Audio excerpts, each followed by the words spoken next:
ধারাবাহিক পারফর্ম করেও কম্বিনেশনের অজুহাতে দলের বাইরে রাখা হয় নুরুল হাসান সোহানকে। আক্ষেপ থাকলেও ধৈর্য ধরে রেখে নিজেকে প্রস্তুত রাখছেন এই উইকেট কিপার ব্যাটার।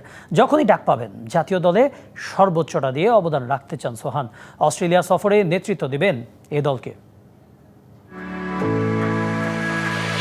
শ্রীলঙ্কা ও পাকিস্তান সিরিজের পর বিশ্রামে ক্রিকেটার ও কোচিং স্টাফরা। ব্যতিক্রম জাকের আলী অনিক নিজেকে ফিট রাখতে ব্যক্তিগত উদ্যোগে মিরপুরে প্রস্তুতিতে ব্যস্ত এই কিপার ব্যাটার।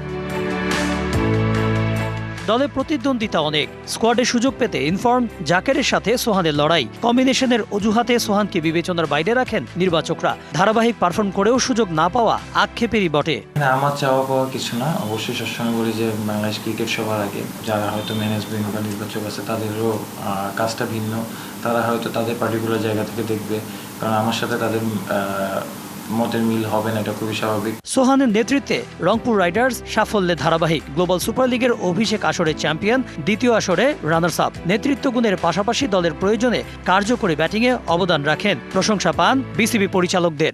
আমি আমার জায়গা থেকে সুযোগ পাই, আমি আমার সেরাটা দেওয়ার চেষ্টা করবো, বাট আসলে এটা আমার কল না। আমার কাছে মাঠে ক্রিকেট খেলা, অবশ্যই সেটাই খেলতে চাই। যেখানেই খেলি না কেন হয়তো নিজের 100% দেওয়ার চেষ্টা করতে চাই এবং অবশ্যই টিমের জন্য কন্ট্রিবিউট করতে চাই। জাতীয় দলের সুযোগ না পেলেও নির্বাচকদের নজরে আছেন সোহান। অস্ট্রেলিয়া সফরে এ দলের নেতৃত্ব সামলাবেন। লাল বলের চাইতে সাদা বলে স্বাচ্ছন্দ্য বোধ করেন, পারফরমেন্সও তেমনটাই সাক্ষ্য দেয়। যদি ক্যাপ্টেন হিসেবে খেলি আলাদা চ্যালেঞ্জ থাকে, সেটা উপভোগ করার চেষ্টা করি।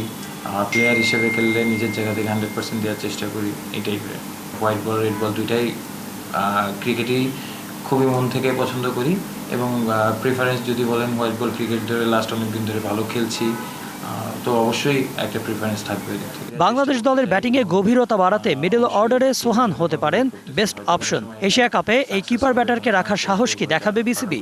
বাট আমার কাছে মনে হয় কি অনেস্ট থেকে নিজের। Kanak Mahmud, DBC news, Dhaka.